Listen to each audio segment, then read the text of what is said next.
I knew something was off the second I saw Graham pacing like a caged dog behind his frosted glass door. He wasn't the pacing type, he was the smug, feet on the desk, delegate it down kind of boss. But there he was, sweat lining his temples like he'd just been served a summons instead of a quarterly bonus. I'd barely crossed the threshold when he spun around, flung a manila folder onto the table like it was radioactive, and snapped, "Sit." No greeting, no mention of the $52 million deal I just closed with Omnicore after half a year of delicate negotiation, red lines, and 3 near implosions.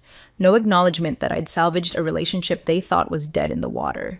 Just a folder. And a tone that sounded like he was preparing to kick a dog, not address his lead consultant.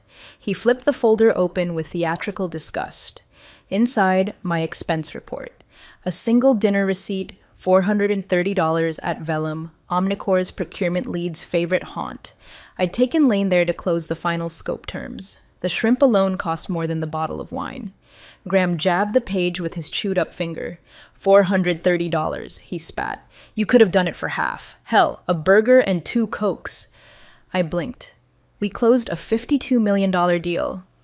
And now you're closing out your time here, he said flatly, sliding a termination letter across the desk. No bonus, no severance, just a bland HR boilerplate and a note to clear your desk by noon. If you're one of the 97% who listens to stories like this without subscribing or liking, it'd mean a lot if you tap that button. It keeps these stories alive and helps the team tell more of them. Anyway, I didn't yell, I didn't cry, I didn't even argue. I just folded the letter like I was wrapping up a parking ticket and said nothing. The silence did the work for me. Graham watched me like he expected a breakdown, maybe a plea. I gave him boredom. As I walked past the open plan desks outside his office, nobody looked up. Not a single one of them. I wasn't surprised. Most of them had watched him gut our last project manager over an iced coffee invoice, and the ones who might have cared had already left. The ones who remained either feared him, envied him, or were too broke to find something better. I didn't go straight to the elevator. I took the long way around. Through ops, through finance, through the little client wall we kept with pictures of past wins, me and half of them, Graham and all. He'd always make sure he was in the photo, even if he hadn't touched the deal. There was a picture of us at the last Omnicore conference. Me mid-sentence, hands animated. Graham smiling like he understood any of it. My desk was neat already. I didn't need a box. Just my laptop, a client binder I'd built from scratch, and the pen I'd brought from home, because theirs always ran out. As I unplugged my charger, I caught sight of the sticky note still taped to the side of my monitor. Lane's cell, scribbled in Sharpie from a lunch meeting 5 months back. I stared at it for a beat. Then I took the note, folded it into my pocket next to the termination letter, and walked out of Kincross for the last time. The sun outside hit my face like a slap. Winter light, sharp and joyless. I stood there on the curb, laptop bag in one hand, jobless but not lost. I hadn't planned an exit, but I wasn't blindsided either. You can only ignore the signs for so long. Graham had been twitchy for weeks, griping about overhead, whispering with the CFO behind glass. I just didn't think he'd go full scorched earth over a meal that closed 8 figures in revenue. I pulled out my phone. Not to call Lane, not yet. Just to look at that last email he sent the night before. Subject line, "Thanks for sticking through it." I hadn't replied yet. Didn't need to. Let the silence work a little longer. 6 months earlier, Lane wouldn't even return my calls. Omnicore had been burned, twice, by Kincross promises that bloated into delays, scope changes, and invoices so padded you could use them as crash mats. They'd pulled back from all major vendor work, and the phrase, "Lane's done," was basically gospel in our internal chatter. But I didn't believe that. Not because I was naive, but because I remembered how he looked at the end of our last Q&A call the year prior. Tired, not finished. You can't teach people how to care about delivery, but you can show them you do. So I started small. Casual check-ins, a note about a relevant supply chain shift, no pitch, an article on federal logistics funding, tailored with a post-it. Thought of your Route 9 expansion. Then, one Thursday, he replied. Just one line. "Appreciate the heads up. Let's grab coffee if you're ever up near Bellevue." He knew I'd make that drive. And I did. That first coffee turned into a working lunch. The lunch turned into monthly dinners. Not pitch meetings, real conversations. He didn't want another sell job. He wanted a grown adult who could actually scope a damn project and deliver it without blowing through 3 vendors and an executive prayer circle. We didn't talk about pricing models until month 4. Even then, it wasn't formal. Just him running his finger along the table's edge and muttering, "If we ever looked at Kincross again, I'd only work with you. I don't trust the others." I remember freezing for a second, not out of shock, but because I knew right then that the door wasn't just cracked open. It was wide, and no one else at my firm even realized the hallway existed. That final dinner, the one Graham lost his mind over, wasn't a fancy night out. It was the confirmation, the quiet, "We're in." Lane looked across the table, glass in hand, and said, "We'll move the full contract over next quarter, but you stay on. No handoffs, no substitutions. You built this." It wasn't flattery. It was a demand wrapped in loyalty. I nodded, kept it low-key. Paid the check without blinking. He didn't even glance at the receipt. Because here's the thing about people like Lane. Once you've earned their trust, they don't nickel and dime you over shrimp cocktail and a second bottle of wine. They're betting on continuity, clarity, and delivery. 3 things I had provided, alone. I'd written every clause in that proposal from scratch, not a recycled SOW from finance. Every line tailored, every milestone realistically staged, not the Q3 vaporware fantasy Graham liked to push when buttering up board members. I scoped out deliverables in phases that wouldn't break Omnicore's backend or demand overtime from my own engineers. And when internal risk flagged Lane's tolerance on integration, guess who wrote the resolution matrix? Me. Kincross didn't land Omnicore. I did, and now I was gone. No handover, no forward contact. Lane would have heard by now I was listed as project lead on all shared files. My Slack account probably bounced. The email was likely deactivated before I even left the parking lot. The silence on Omnicore's end must have been deafening, because Lane wasn't just a name on a spreadsheet. He was a man who remembered bad blood, a man who watched vendor teams rotate like it was musical chairs. Each one promising the moon, none of them delivering a light bulb. He'd trusted me, and now I was airbrushed out of the picture like I'd never existed. Except they'd made one mistake. They forgot I wasn't just a vendor. I was the bridge. I was the one who kept the deal warm, who carried the relationship over months of bad history, who made it easy to say yes again. And I still had Lane's number. I hadn't texted yet. Wasn't sure what I'd even say. The deal was signed, the ink still fresh when Graham shoved that letter in my face. Kincross thought they could just slot in another PM and pray Lane wouldn't notice. He'd notice. And when he did, the question wouldn't be why did she leave? It'd be why didn't they stop her? That's the part Graham never understood. Trust isn't a line item. It's the contract behind the contract, and they just tore it up over $430. I didn't scream. I didn't lawyer up. I didn't even call a friend. There's a strange kind of power in not reacting the way people expect. Graham was probably waiting for some messy HR drama, some begging, maybe a few crocodile tears for effect, something he could use to justify what he did, something that fit the narrative he already had in his head about me being too emotionally attached to clients. But I gave him nothing. And when you give a man like that silence, it eats him alive. Let him stew. Instead, I went home and did what I always do when the ground shifts. I wrote things down. Lane's name went on the top of a fresh yellow legal pad. Under it, every deliverable I'd scoped. Phase 1 through 3, integration timelines, security benchmarks, training sequences, the works. Then I started outlining gaps, everything Kincross wouldn't be able to recreate without me, every clause I'd written in my own shorthand, every workaround Lane and I had hashed out over 2-hour dinners and impromptu Saturday calls. I knew where the pressure points were buried. Kincross didn't even know which systems Omnicore still had on legacy hardware. Then I took out my phone and typed one sentence. No longer with Kincross, happy to connect when timing's right. I didn't add context, no pitch, no explanations, just the truth and a polite open door. 3 minutes later, what happened? I read it, locked my phone, and set it face down on the table. Let him sit with that. By 10:42 that night, I had a new LLC filed. My name, my domain, my rules. Clean, professional, no fluff. I wasn't building a brand, I was building a replacement. I pulled up the Kincross SOW template, not to copy it, but to gut it. I rewrote every line into plain English. I swapped out their smokescreen language for honest scope breakdowns, no outcome-driven synergies or multi-layered integration frameworks.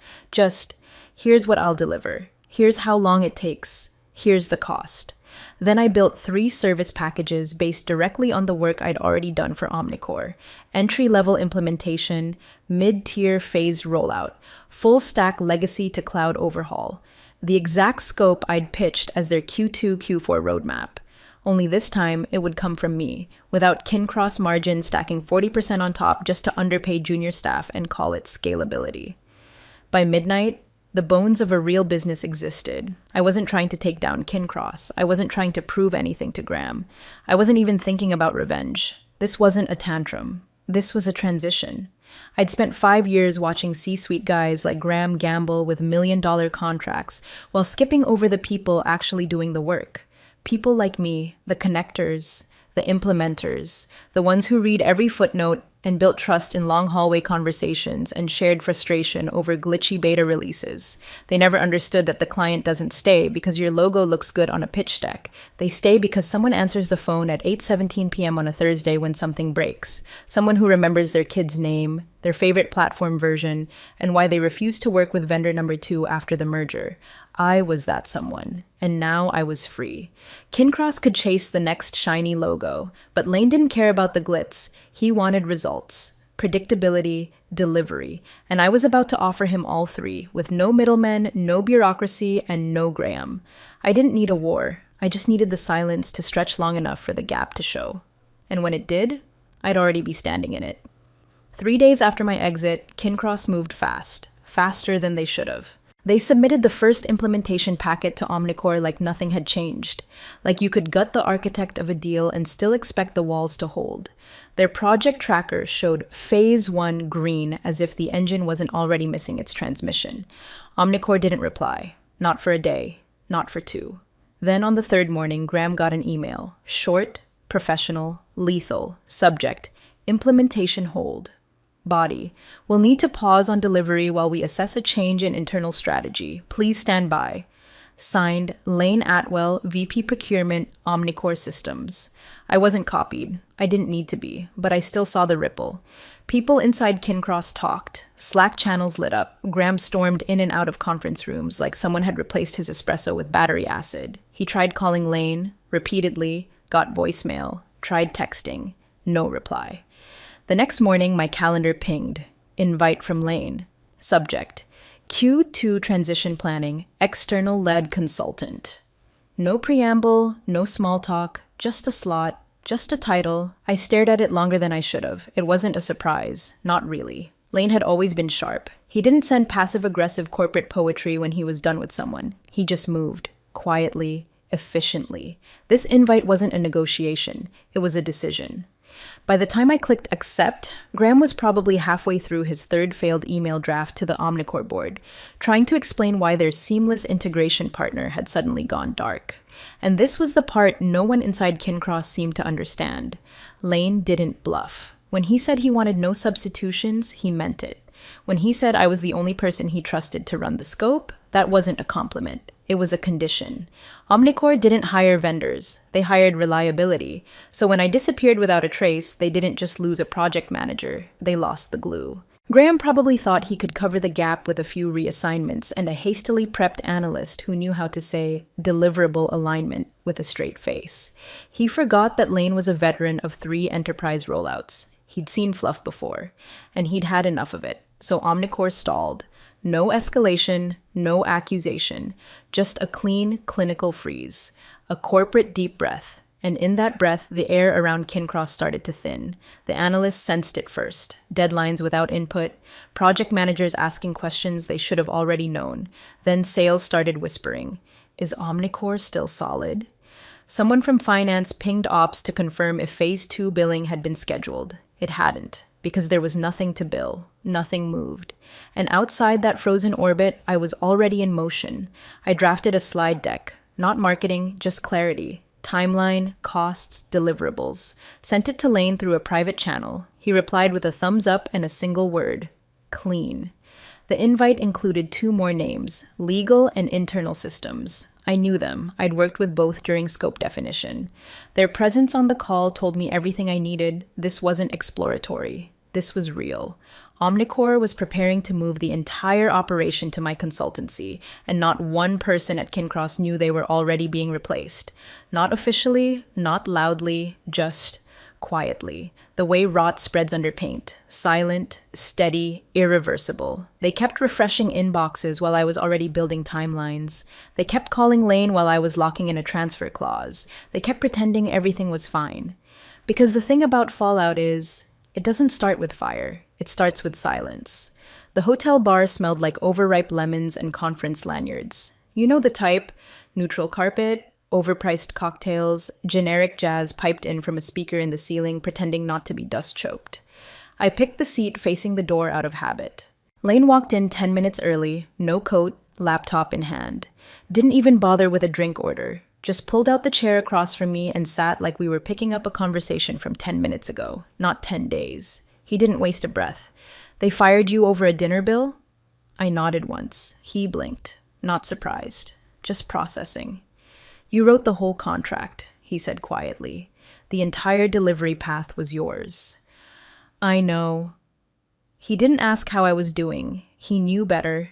He reached into his folder and slid over a single page. Draft contract. No small talk, no emotional pitch, just business.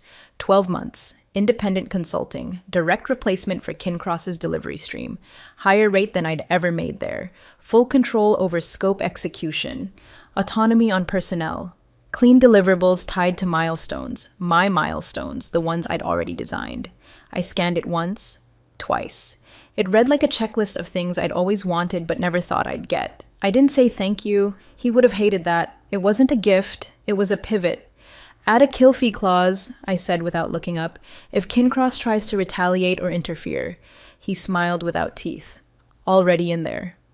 That's what made Lane different. He didn't just trust people. He backed them with contingencies. The clause was airtight. Termination with cause only in the event of non-delivery or ethics violations. Any pressure from Kincross, any attempt to interfere nullified the clause and triggered a payout. 5 figures. Immediate, no arbitration, clean. We talked for 20 more minutes. About logistics, onboarding windows, system access. His team had already started pulling credentials and preparing transition documentation. They hadn't informed Kincross yet. No need. Let them keep wondering why their client had gone silent. By the time we wrapped, the ice in my untouched drink had melted to water. Lane stood, offered a hand. I took it. His grip was firm, not performative, just steady. "This is the last time I'll say the name Kincross," he said. "It won't be on a single doc going forward." Understood. He left me with a printed copy of the contract and a look I'd seen only once before, after we recovered a failed Q3 implementation in 8 days flat.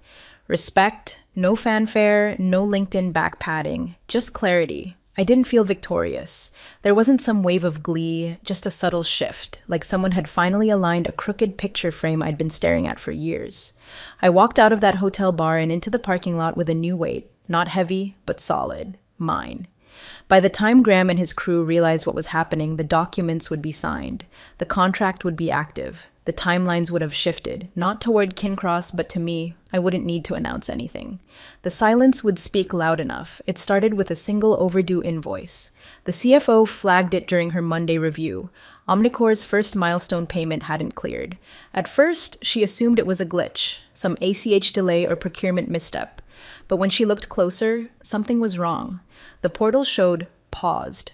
Not pending, not rejected, just frozen.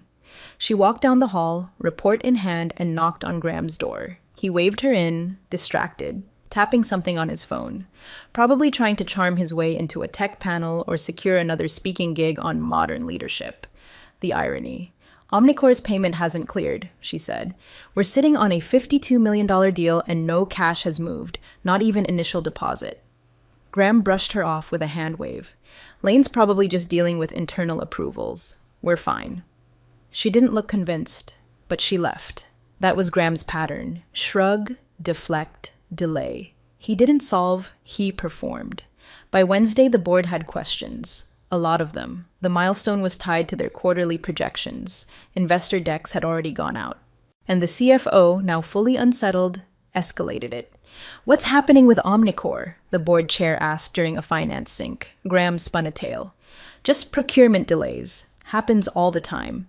Lane's team is slow with new rollouts. There's nothing to worry about. He even smiled when he said it. That smug, passive-aggressive smirk he wore like aftershave. But his fingers tapped restlessly under the table. A twitch he'd never controlled. They asked for documentation, confirmations, a meeting link, something. He promised follow-ups. None came. Then Friday arrived. A formal notice hit the shared inbox at 10:07 a.m. Subject: Termination of agreement, Omnicore Systems Body. Please consider this formal notice of contract withdrawal effective immediately. As discussed with internal stakeholders, we've elected to pursue a different implementation pathway due to a strategic realignment. We thank you for your time and engagement. There were no specifics, no names, just clean language and a closed door. The CFO read it 3 times, then printed it, hand-delivered it to Graham, who had just finished his 3rd espresso and was mid-joke with the head of marketing. She laid it on his desk like a tombstone. He read it, then reread it. His face dropped not in a dramatic gasp, but in slow-motion dread, like someone watching their car roll into traffic from across the street. "No," he muttered. No, this can't be right. Lane didn't say anything." He tried calling, straight to voicemail. Tried again. Nothing. At 10:34 a.m., the stock dropped 6%. News hadn't broken yet, but something in the system knew. Algorithms sniffed momentum. Omnicore had been one of Kincross's crown jewels, a case study in recovery, a $52 million turnaround that had turned Graham into a keynote darling. And now it was ash. By noon, the board convened an emergency call. Graham was summoned.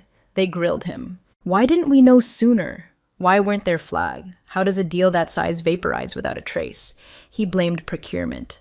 They're slow to move, internal politics, probably budgeting against next quarter's capex. The CFO raised a hand.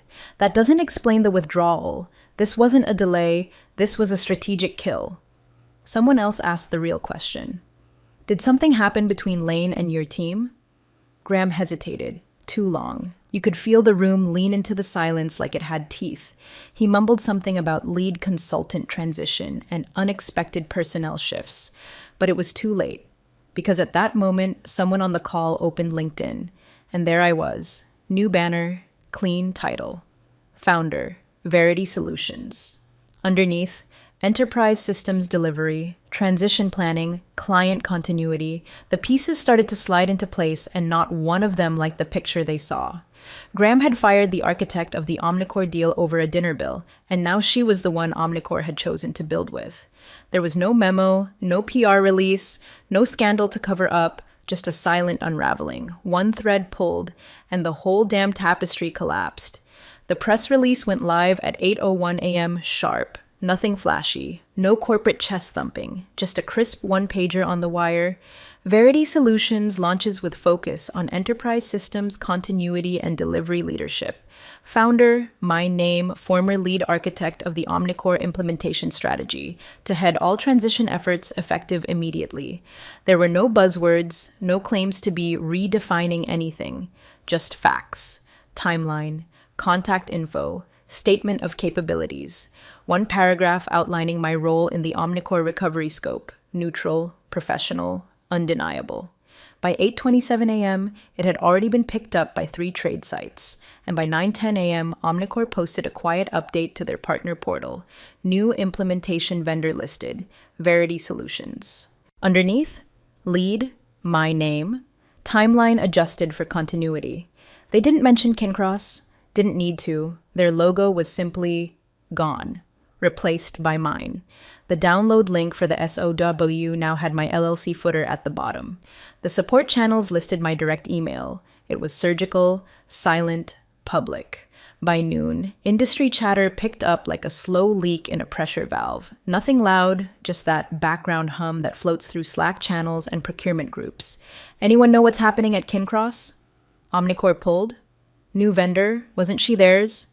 No one had the full picture. They didn't need it, because perception doesn't wait for facts. It runs on momentum. And right now, mine was clean, forward, steady. Kincross looked erratic. Their largest contract was gone, and their delivery pipeline suddenly seemed hollow. Their outbound team started overreaching, sending cold pitches to clients they normally wouldn't touch. Someone even tried to underbid a legacy partner on a logistics contract just to get a meeting. Clients noticed. Clients always notice. A quiet cancellation here, a postponed renewal there, the kind of tremors you don't feel until the building's already starting to lean. At 4:43 p.m., my phone buzzed. Graham? Mobile. I didn't answer. A minute later, it buzzed again. Graham? Mobile. No voicemail. No text. Just 2 missed calls and a silence that told me everything. He wasn't calling to apologize. Men like him never do. He was calling because something had slipped out of his control, and he couldn't patch it with charm or spin. What he built was cracking, and I was the only one who'd ever known how to hold it together. But I wasn't holding anything for him anymore. I didn't block him. That would have been dramatic. I just let the calls sit there, untouched, like bones in the desert. Then I got back to work. Because this wasn't about revenge. It wasn't about proving I was right. It was about momentum. Mine. It was one of those polished, overlit hotel ballrooms where the carpet looks like a migraine and the coffee tastes like regret. The kind of space designed for glossy tech brochures, too tight name badges, and polite lies told over tiny muffins. I wasn't planning to attend the round table, but Lane insisted. Just show up, he said. I think you'll enjoy the seating arrangement. I should have known. The name cards were already out when I arrived. White linen, chrome chairs, rows of industry faces I hadn't seen since my Kincross days. People who used to nod at me on elevators but never asked where I was headed. The table near the keynote was marked Strategic Partners. My name was there, dead center. Not Verity Solutions, not consultant, just me. Plain and permanent. I sat. Lane appeared minutes later. Handshake, brief smile. No need for small talk. We were well past that. Behind him came Omnicore's CEO, a man with a handshake like a blueprint. Precise, no wasted motion. He leaned toward the mic just before the session began, eyes scanning the room. We're proud to partner with teams that understand execution over ego, he said. Then, without glancing at notes, including Verity Solutions and its founder, who has been critical to our system's continuity and implementation success this quarter. A few heads turned, some subtly, some not. Then I saw them. 2 Kincross VPs seated farther down the row, Marla, who once called me a bit too hands-on in a budget meeting, and Evan, who liked to repackage my process charts with new fonts and call them strategy. Both had Kincross integrated badges clipped proudly to their jackets. They weren't at my table. They weren't even close. I could see the twitch in Marla's eye when she realized who had prime placement next to the keynote. When the panel broke for drinks, Evan approached first, hesitant, smile a little too wide. Hey, he said, reaching out. Didn't know you'd be here. I smiled back, nodded, then turned to refill my glass. No handshake, no words, just absence. Marla didn't even try. Lane, standing by the far wall, caught the moment. He raised his glass, just slightly. A nod only I would notice. Nothing performative, nothing loud. But it landed. The message didn't need words. You were right to walk, we were right to follow. Across the room, one of the event photographers snapped a candid of our table. The CEO mid-laugh, Lane relaxed, me in frame, shoulders back, head turned slightly, the picture of presence. It would end up in the event newsletter with a caption about leadership in transition. What it actually showed was a shift in gravity. Kincross hadn't just lost a contract, they'd lost the room. It came on a Monday, the kind of Monday that's all rain and inbox noise, the kind that reminds you why coffee exists in the first place. I was reviewing a compliance packet from a new client when the email popped in. No subject line, just a PDF attachment and a brief message from a former colleague I hadn't heard from in ages. Thought you'd appreciate this. I opened the file and there he was. Graham. New logo, new tagline, same smirk. Graham L. Strategic Growth Consultant. The email thread below was a cold reach out to one of our old joint accounts. A polite plea for a meeting. He used words like trusted advisor and collaborative legacy, the kind of phrases you dust off when you're trying to reframe the past without acknowledging how it actually ended.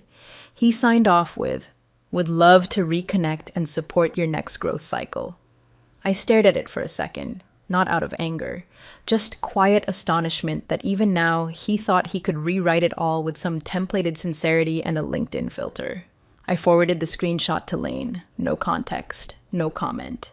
His reply came back in minutes. Should have paid the dinner bill. I sat back, let that settle.